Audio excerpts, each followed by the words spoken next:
G'day guys, Ash McAuliffe here from the Asset Lab, bringing you another video today, one of our interview videos. Today I talk with Steve Morrison. He's the founder of Oh My Grief, which is a business focused on helping people through their grief and when they get stuck in life. This follows on from our other videos where we speak to people who are entrepreneurs, following their dreams and just not letting money getting in the way of what they really want to achieve in their life. So this is a great interview. Steve's a good friend of mine and he's a client. It's about a 20-minute interview, but I think you'll enjoy it. Thanks for watching.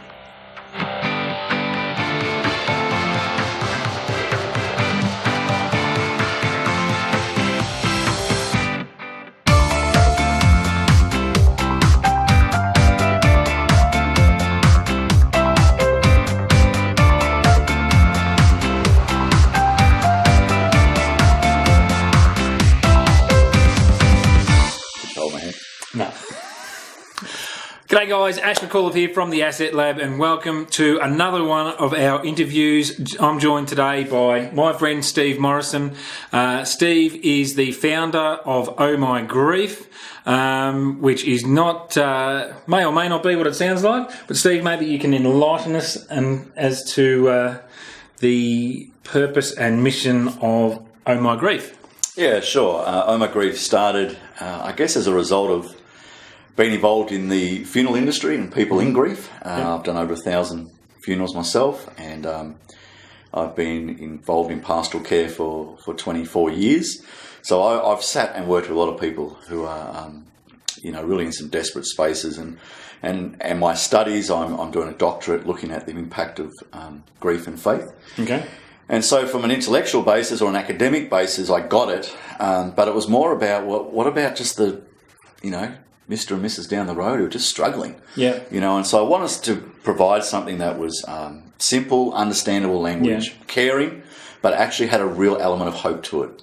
So the whole idea of Oh My Grief is, we say, oh my God, and it was like, well, is it? Or is it really Oh My Grief? Is it the loss? Is it the trauma that you're experiencing? Whether that be a death of a loved one, a marriage breakdown, a job loss, illness, there's so many things that bring grief into our life. And so my whole other thing was, let's call it for what it is. Yep. So, and then how are we going to deal with it?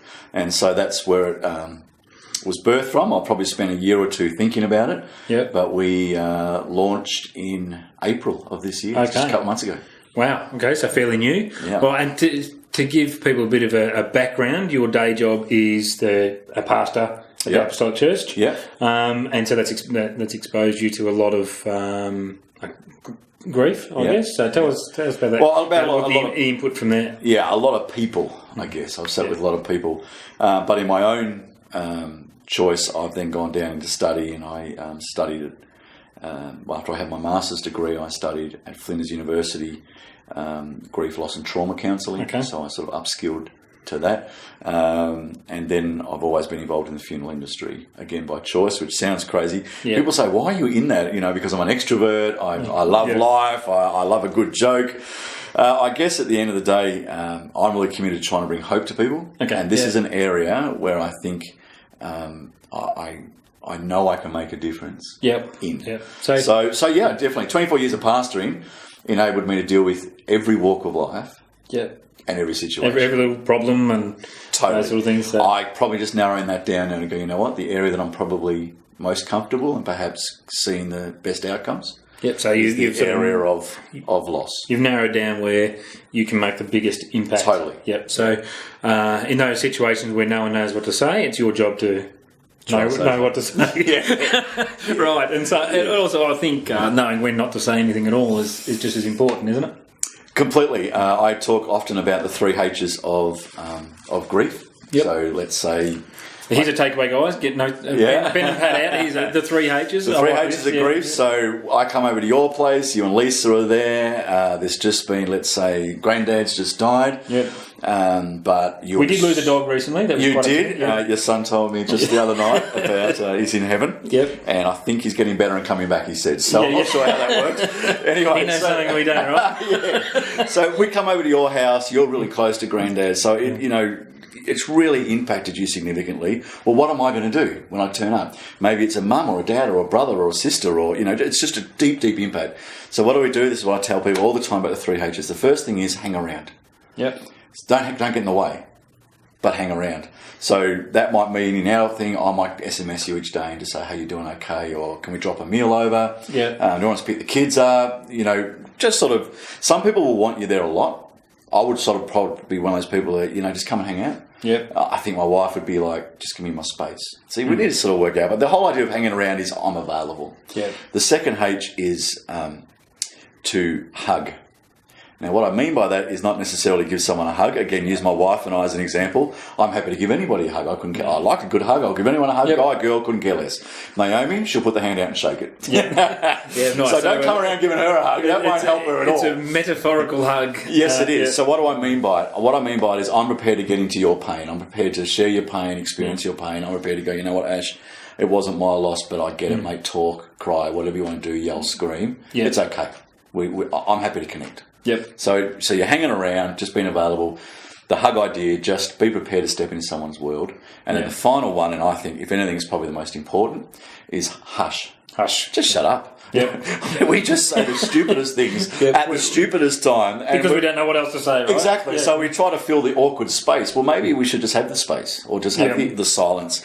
And so I just say to people, hang around, hug and hush. Hang around, hug, hush. So there's the three things. If you don't know what to say, guys, chances are you shouldn't be saying anything. Yeah. So, but just make sure that people know that. Okay, and so your business is launched in April. Yeah. Tell me about that. What when I go to the website, which is ohmygrief.com. Nice one. Thanks. So when I go to ohmygrief.com, what can I expect to find there? So I'm either going through grief, or I know someone that's going through grief and I don't know what to do. I go there and what do I see? What do I do? And predominantly at the moment you'll find blogs. So we're putting a blog up every week. Like I guess everyone's starting out, particularly in the social media aspect, we're trying to look at lengths and everything else. But I'm writing probably about 500 to 600 words. So it's a real easy, quick read. Yeah. But on something that is every day. So the one that comes up tomorrow, we put it on Wednesdays. Okay. I've written about friends. Okay. Just 500 words on the importance of friends at a time when things suck. Okay. Yep. Last week I did on walking. Fresh air, getting out, exercise, when things are really, really flat and someone in loss for whatever reason it is, often they'll say, I don't even know, I don't even want to get out of bed. Yeah. But when I do get out of bed, what do I do now? Like I just... fine, I made it out of bed. I don't know what to do, and I'm sort of going, well, if you can, why don't you walk around the block? Get some fresh air. Just move things around. Those the endorphins happening. Totally. We know all the stats on it, all the science behind it, and so we just spend 500 words encouraging it. I have another friend, her husband died tragically, a very good friend of mine. She's got 4 kids. So she wrote a blog just recently about 1,000 thank yous. And in the middle of just the most horrendous time, she's 3 years down the track now that she's writing about it, but the most horrendous time, she said she was challenged on a course that she did or something. I think it was a course or someone she spoke to. They said, Kate, would you write down 1,000 things that you're thankful for? I'm thinking, I'll be lucky. We'll start at 10. But she spent the next 6 months adding to that list. Right, until she got to 1,000? Yeah, and she said it got down to as little as her daughter's curls. I'm just thankful for my daughter's curls. Yep. And she said it shifted her whole focus. Going through that process, it really sucks in the good things of life, and it shows you the good things in life as opposed to the... Yeah. So we're just putting out these small, attainable blogs that people can get. And next month, actually, only a couple of weeks off, we're launching an online email do-it-your-own pace course, 7 Keys to Get Unstuck, and really talking about, I just lost my job after 20 years. What do I do? Marriage just ended. My dad just died, my wife, whatever. So when there's big disruptive shifts in your life. Stuck. Yep. It's just doesn't seem no matter what I do, I'm stuck. And so I've interviewed many, many people, worked with so many people, and I've tried to find the 7 most common things people bring up. Right. Like when I talk to them, what worked for you? Someone, when you start to hear the same thing, I've been taking great note of that. And so that's where the 7 have come from. And interesting, we just talked about Kate. Number 1 is thankfulness. Yeah. Just before you do anything, be thankful for, I'm still sitting here talking to you. Yeah, so find those things that are the positives in your life. Yep, totally. And find what you've got to be thankful for. So that course will be available in a couple of weeks, and it'll grow as we go along. And people can register if they're interested in that. Yeah, we have a newsletter that comes out every month. Just sent one out yesterday. People can just sign up for that for free. and then once a month we just send out some info that we do a video on it, and again we just take an area, and we just try to focus right in on it. Yeah. So we've known each other for a few years now, probably 5 years or so, 5 or 6 years. One thing that sort of strikes me about you and the life you live is when you see something that's important to you, you follow it. Sure. Right. So you've done, and a common thread that I've noticed in the things that you do, it's you narrow in where you can have the most impact. Right. So the project that you've done in India with the school bus. Yeah. Tell the guys about that. Because I think that's a great one. It's called Vision Rescue, and we didn't start it, but we got in as soon as I saw it. I just I'm in on this. This is incredible. So what it basically is, in Calcutta, one of the poorest cities in the world, the legendary Mother Teresa. Yep. Been to her house 4 times. Every time I go, I'm so impacted. It's incredible. If you get a chance, Taj Mahal and Mother Teresa's. Okay, there we go. The sisters. Put that on the list, guys. Yeah, absolutely. It's a very moving, and I'm not a Catholic. I have no background in Catholicism at all, but it was so moving. I just can't explain it. So really worth doing. Anyway, in Calcutta, there's massive. I mean, we're talking tens of thousands, in some spots hundreds of thousands, in some plots millions of people who live in slums. So there's no running water, there's no sanitation, there's nothing. And there's certainly no education. Yep. So what we've done is we've partnered with Vision Rescue, where they take a bus that's been transformed into a school. So every second seats come out, and they've got desks now. Okay. The kids come in, they have to have a shirt and shorts, not shoes because most of them won't have them, and a bowl, a clean bowl. That's all they need. And they come in and they're taught equivalent to us, English, maths, reading. Yep. And then they get, that's for 45 minutes, so it's all done age appropriate. Okay, yep. Or academic level appropriate, because you'll have a 12, 13-year-old who's never been to school. So they're starting from scratch. So they get a 45-minute lesson for free, and then they get a hot meal every day of the week. Yep. So for a lot of these kids, it's the only hot meal they'll get. It's the only school they'll get. And the only school they'll get. The incredible part is now that the program's been going for the 5 or 6 years, they've just been able to graduate a whole lot of kids into mainstream, which is incredible. Wow, okay. And now they're gone into, believe it or not, there's classes of slums. So you have the slum that's high end, and you have the slum that's really low end. It's a class system, something we don't understand in Australia. But so they've just moved now to a even more low end. They do it 5 days a week. It's all volunteer based. Yeah, people from all over the world go and volunteer to do it, and it's making a huge difference. And so the money and time put into it by the organisation to do or that make that possible, the bang for your buck, because you can get to so many people for totally. Such value for money and value for time. It's incredibly so, and so it's good. So I guess it's something we'll replicate over and over again. Yep. And then, in fact, the next step is, and it's a project for next year, but the next step is we're building a school in the slum.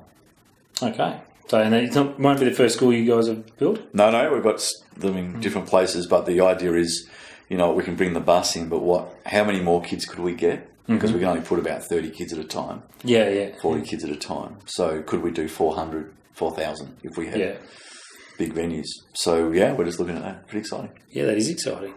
So, as I said, one of the things that we sort of espouse here is people sort of not letting their finances get in the way of their dreams. So there's all these things that people want to do, but they don't, or they feel they can't because of their money. One of the things that I say to clients when we're talking about their bucket list, if you like, is no one's ever been on their deathbed and said, I wish I spent another couple more minutes at work, or I wish I'd have just mowed the lawn one more time. So since you've done over 1,000 funerals, I presume you've been through that process with some of these people before they got to their funeral. Sure. Am I right? Can you confirm? Have you ever heard anyone say that? No, not one. Not one? Although I just thought of a funny story. Well, it's not really funny. So this is going to be good.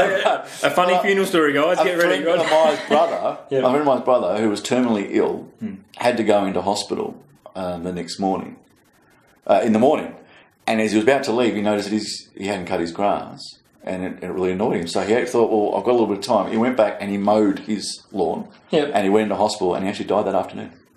We didn't die with the... No, the lawns were perfect. But to him, that was really important. He was leaving the house and going, you know what, I don't want to leave it like that. Yeah. So, quite fascinating. Funny so the things that are important to people. So what would you say if we could give a top three?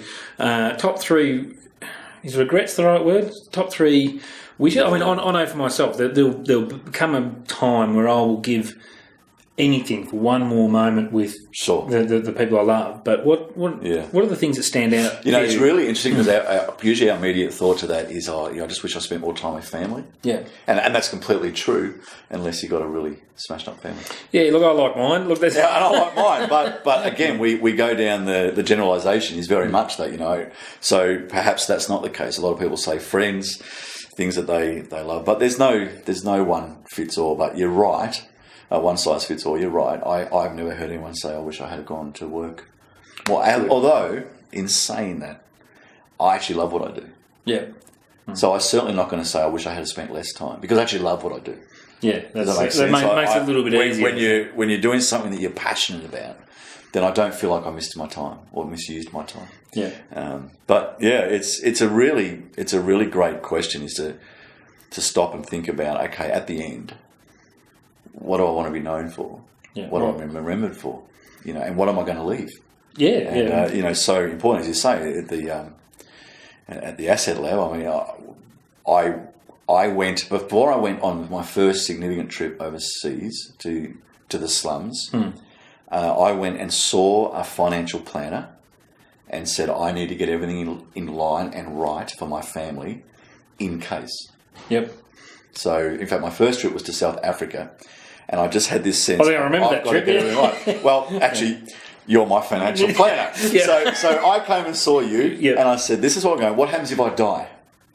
What haven't I got right? What haven't I dealt with?" We had a rush of paperwork too. If I recall. Did, and we worked because it was really important to me. Not funny, but the thing was that as I landed in South Africa, my biggest fear was I would end up in a South African hospital. Yep. Not be able to speak the language. To speak English. I don't know. Well, it depends where you are, but I landed in Johannesburg. 3 minutes from landing, I went into an involuntary convulsions and became a medical emergency on the plane. Wow. My greatest fear. And we had done all the paperwork. I hadn't told you the story. No.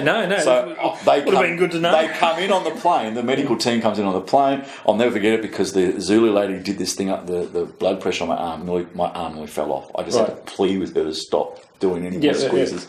Anyway, they wheelchaired me off the plane. Wow. Took me to the medical centre, but there were no doctors or nurses there. Everything that I feared was coming true. And so they ended up... What brought that on, the fear of... I don't know. So I ended up self-fulfilling prophecy? I wonder, don't you? So I was transferred to a hospital in Johannesburg and put into emergency. And for the next 3 hours, I was on my own in a country I'd never been to, and there was only black South Africans that didn't speak my language. Right. It was frightening. Yeah. Then after just under 3 hours, it was just because I was watching everything. I was freaking out. The doctor arrived, and she was a English lady who's, of course, spoke perfect English and helped me out. And here I am today to tell the story. Fantastic. But I think we talk about that, and that would be a great question, I think, for your viewers today. Is if your life was to end today, don't think for a minute you've got another day. You just can't do that. Live life. Today's the day. This is it. This could be my conversation before I drive home. Who knows what happens? Drunk driver just kills me. I've got the question. What happens today? Is your will set? If you're 18 years old and you don't have a will, then you're really unfair to your family. Yep. Even if you've written it on a napkin, just have your wishes. Here's a bigger wish. Do you personally want to be, don't answer it, but do you personally want to be cremated or buried, and have you told your loved ones? Yep. Because I'll tell you, when I turn up to the house and say, now, what would you like to do? Some of the greatest agony is over that question. Yeah. I never asked. So, I don't know. Yeah, so a lot of my clients that don't have big debts and a lot of dependents, why do I need a will? Or they don't have a will. And my point to them is, it's because it's easier if you have a will that says, I'll give my nothing to no one. At least it's a will, and here's my instructions. It makes that conversation is. So you can, again, another anecdote you can confirm for me. Changes everything. Yep. Because if you don't, someone will. So your assets are going to go somewhere. Do you want the government to decide, or do you want to decide? Exactly. Yep. So why don't you decide? You say, well, I don't even like anyone. Would you like animals? Support an animal shelter. I don't know. Give it to me. I'll find a cause for you in 2 seconds. Yeah, I mean, there's no end of causes. Yeah. But if we don't make that decision, so for me, and that's where our relationship started, really. Well, actually, I bought my house off you with your first sale as a real estate agent. Funny stories over these 6 years. But the fact is, I went up to South Africa on that trip, knowing that if I was to die, my family would be debt-free. Yep. And they would be set up for the rest of their lives. Yep. And I remember us talking, because we started much lower than that, and I remember we kept on saying, no, I need to get to here. And yes, I understand it's going to cost me more and it's going to impact my superannuation more, but I want to deal with my family today. Yep. And thank goodness I did. Yep. And I'm glad I lived, but there was a risk. So, great, have your assets, build your assets, but ask yourself the question, what's going to happen? Yeah, if today's the last day, there is a good saying. The exact wording and the person who said it escapes me, but I'll put it in the notes below. But it is along those: live today like it's your last one, totally. or don't live like you've got 1,000 years to totally. live. So excellent. All right, so that's probably about all we've got time for today. Thanks, Steve. Now remember, ohmygrief.com. Jump on there and sign up for the newsletter, read some of the blogs, and if you or someone you know has in a spot where they're stuck or they're going through grief of any description, there's the three keys, the three H's. 3 H's. And then there's the coming soon is the course with the 7 keys to getting unstuck. All right, fantastic, mate. Thanks for taking the time. Mate. Yeah. Awesome. And keep doing what you're doing, because I think you're doing a great job. Thanks, mate. Appreciate it. Great. All right, guys. Now, do us a favour. Hit the subscribe button down the bottom, and that way you'll get to see my videos as soon as they come out. Thanks for watching.